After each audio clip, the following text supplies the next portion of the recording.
Guilt, shame, and humiliation. These are undoubtedly incredibly strong human emotions that we all experience. And as such, they're often used by manipulators to get us to do things that we normally wouldn't and shouldn't do. Think about it. This is why terms like guilt tripping or slut shaming are a thing. Sadness and anger are strong human emotions too, but they don't quite hold the same manipulative power, which is why you never hear terms like anger tripping or slut saddening exist. So it's clear that when narcissistic manipulators selfishly want to get someone to do something solely for their own benefit, guilt, shame, and humiliation are the go-to emotions. There's probably no generation that's been gaslit, lied to, and manipulated as much as Gen Z, constantly being told it's their fault that they can't get a good job in a broken system that was broken long before they were even born. We're not only going to be proving this narrative wrong from a factual standpoint, we're going to be exposing all the insidious lies and manipulation tactics that delusional boomers and corporate shills use to guilt, shame, and humiliate you into accepting their dogshit wages, their horrible working conditions, and their outright exploitation of cheap youth labor. Once you know and can spot their manipulative lies and tactics, you can begin to protect yourself from them and even start fighting back.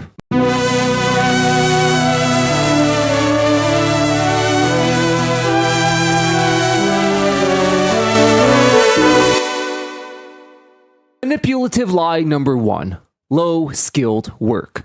The biggest and perhaps the most sinister lie being told to young people today to narcissistically justify and defend this broken system and economy is the idea of quote-unquote low-skilled work. Anytime you rightfully point out the bleedingly obvious problems young people face in the workforce today, you've undoubtedly been met with some form of this horseshit. Oh, it's just a skill issue. You don't deserve higher wages because you don't have the skills yet. And my personal favorite, you just need to go out and acquire a skill. This is one of the biggest manipulative lies that this system is built off of. And it's a very clever one. You see, by pushing the facade that it's a skill issue, they can continuously justify the broken system that enriches them while justifying their exploitation of everybody else. By claiming it's a skill issue, it's not the system that's broken. You see, it's the individual's fault that they haven't acquired the skills yet. Instead of them taking accountability for fixing the broken system, they manipulate you to feel guilt, shame, and humiliation for being quote-unquote low-skilled. So, is this true? Well, let's break it down. Right off the bat, I can assuredly tell you that the myth of low-skilled work is a total and absolute lie, because if it were true, Gen Z would be absolutely rolling in cash right now. This is because Gen Z is the absolute most educated and skilled generation in the history of mankind.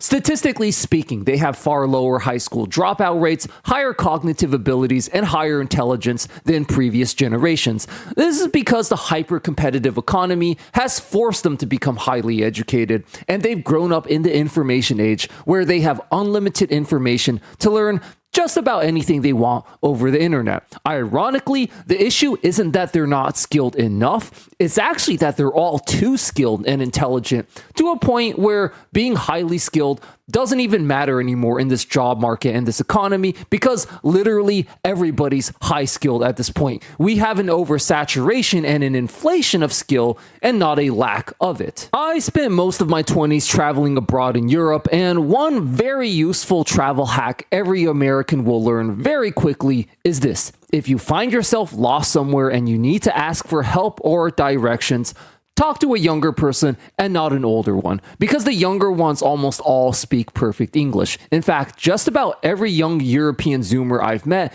can speak 3 or even 4 languages quite well. I once volunteered at a youth summer camp in Eastern Europe, and I'm not even kidding when I tell you guys there were literal 8-year-olds who could speak English better than your average American boomer. They simply learned through YouTube. And even the average European Zoomer who has a college degree and speaks 4 different languages struggles to find a good job right now. By the way, no, it's not some useless gender studies or business degree. Universities in Europe are publicly funded. They don't have the resources to waste on that shit. And the situation for American Zoomers is even more bleak. Now, compare this to my experiences growing up in the 90s and early 2000s. Back then, immigrants who couldn't speak English at all and didn't even have a high school diploma were easily able to get a job that paid them enough to comfortably afford a living. So we can clearly see that it's not a skill issue here. It's in fact the system that is broken. If you were to transport just an average European Zoomer today back to the 90s, their language abilities alone would be considered witchcraft, and they'd be able to easily land a high-paying translator or foreign diplomat job. If you transported an average American Zoomer who's completed even a basic coding course in HTML, something pretty much every Gen Z knows how to do at this point, back to the 90s where the internet was just getting started, they'd instantly and immediately get a high-paying job as a web developer. Now, you compare that to right now, where even guys with 15 years of coding experience in multiple different languages are struggling to get a job in the oversaturated tech sector right now. You can't honestly look at me with a straight face and claim it's a skill issue. Well, you can actually. You see, it is a skill issue, but not in the way they claim. It is a skill issue in the sense that the average Gen Z is so skilled and so intelligent right now that skill itself has lost its scarcity and value. So you see how evil and sinister these manipulation tactics of guilt, shame, and humiliation are. By saying that you deserve your low wages because it's quote-unquote low-skilled work, they shame, guilt trip, and humiliate you into feeling like it's your fault, so that they can continue to exploit you and never take any accountability for their own crap. Instead of fixing the economy that they themselves ruin, they pass on the problems to a younger generation that wasn't even born yet when they screwed it all up. Funny how all the boomers screaming at you to grow up and take responsibility never grew up or took any responsibility themselves for ruining your future. This all leads up to their ultimate manipulative lie and scam.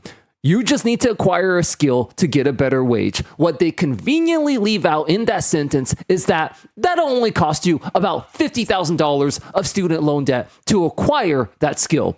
And now you see their ultimate end game. Gaslight, guilt trip, shame, and humiliate you until you have no choice but to go deeper in debt in order to participate in their corrupt, broken system.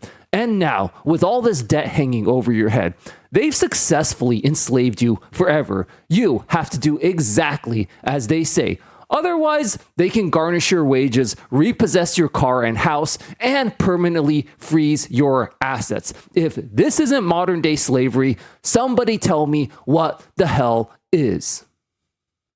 Manipulative lie number 2, social parasite. So, because of the absolute dogshit horrible state of the economy right now, a lot of young people are logically and rationally deciding to just give up on the corrupt system and either live with their parents and or collect welfare.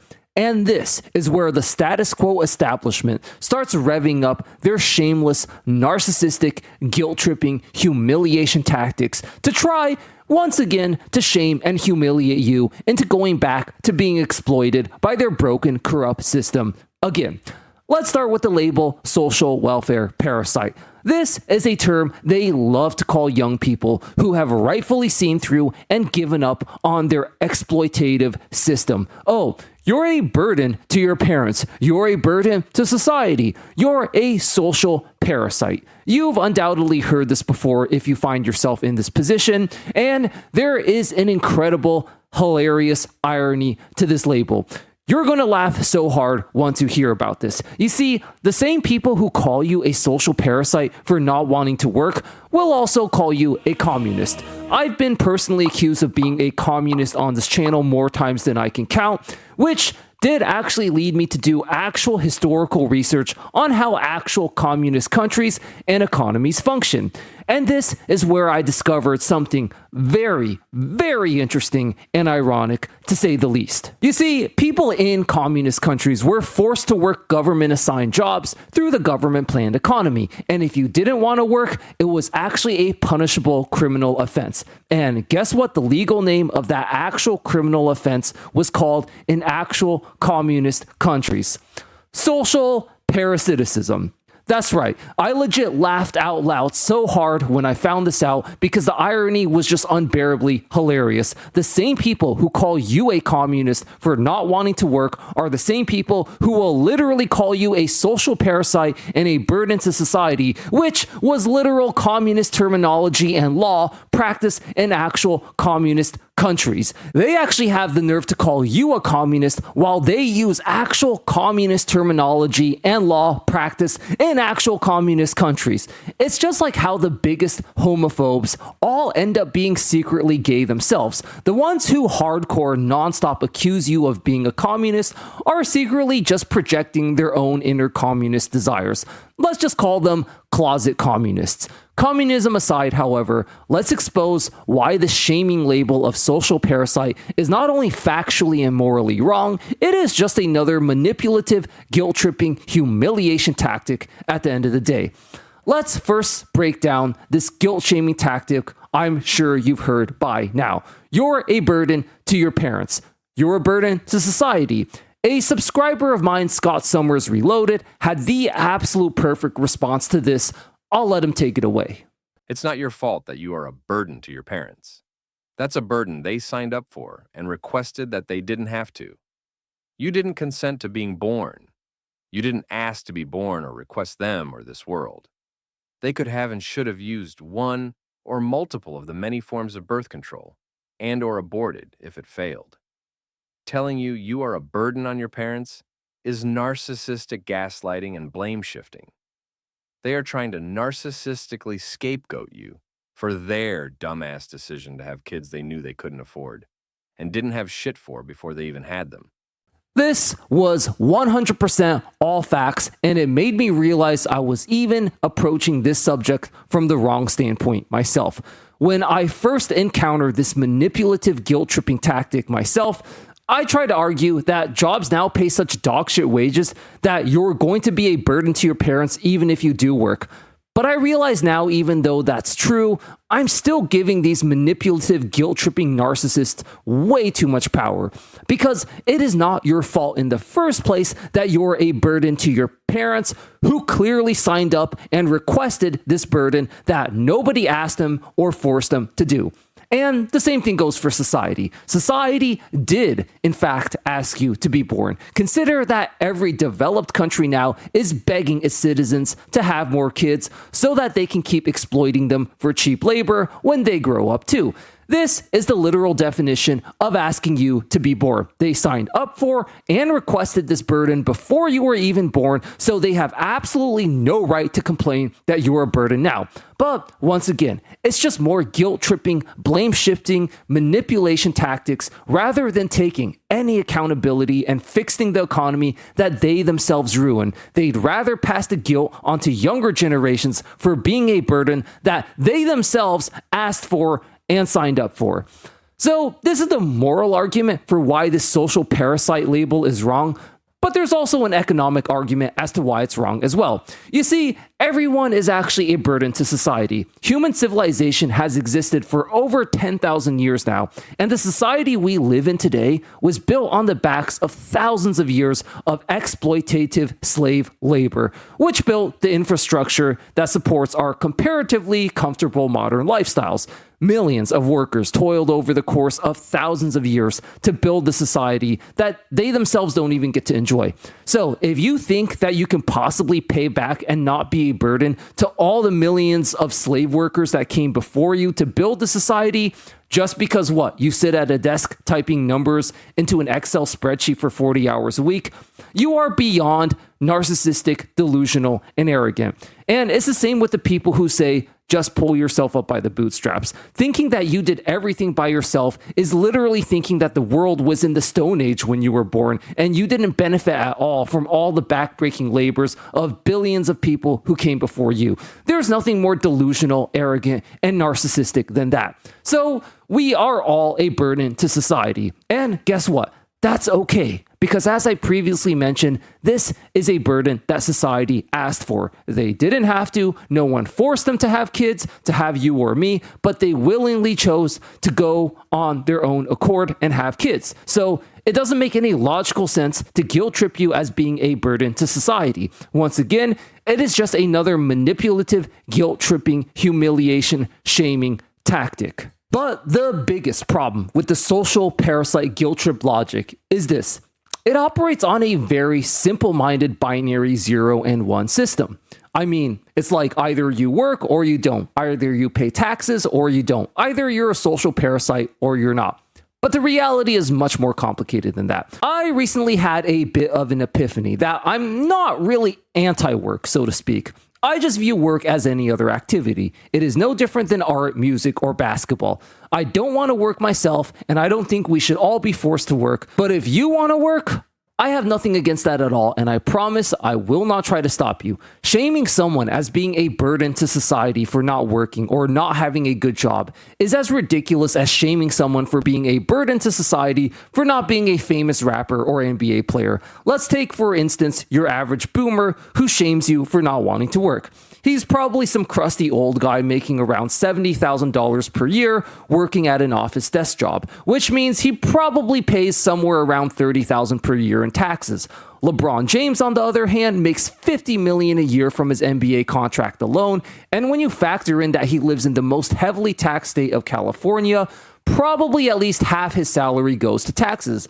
This means that LeBron James pays $25 million in taxes per year, while your average boomer shaming you for not wanting to work only pays $30,000. But despite the fact that LeBron pays nearly 100 times as much in taxes, he's not entitled to any more of the public services his taxes pay for than the typical boomer. Despite the fact that they don't pay anywhere near the same amount of taxes, they both have the exact same access to the exact same public education, infrastructure, roads, so on and so forth that taxes pay for. So the next time your asshole boomer parents tell you that you're a burden to their taxes because you don't want to work, you can tell them that by their own logic, they're a burden to society as well because they're not good enough at basketball to play in the NBA. They're literally and mathematically a 100 times bigger tax burden to LeBron James than you are to them. By the way, none of this is meant to be some pity party for LeBron or professional athletes in general. They're still rolling in cash even after all their taxes. I'm sure they'll be just fine. This is just an overall point based on numbers, facts, and logic as to why this whole burden on society social parasite label is just totally wrong, and once again, another stupid manipulative guilt tripping and humiliation tactic to pass the blame onto you and never take any accountability themselves to fix the mess that they themselves created. Conclusion. So, now that you've been exposed to all the evil guilt, shame, and humiliation tactics they use to manipulate and exploit you, you are at least aware of it, and this is a good start. Once you know you're being manipulated, it's much harder to manipulate you. Try your best to succeed in life, but do it for yourself and not for this corrupt system. And don't feel any shame or guilt over it anymore. This economy is objectively bad for everyone right now, and it's not your fault at all. Once you free yourself from the shame and guilt, these emotions can no longer be weaponized to continue exploiting you. It is time we stop letting them pass the shame, guilt, and humiliation to younger generations who were not even born when they created these problems. It is time we start holding them accountable for their own actions.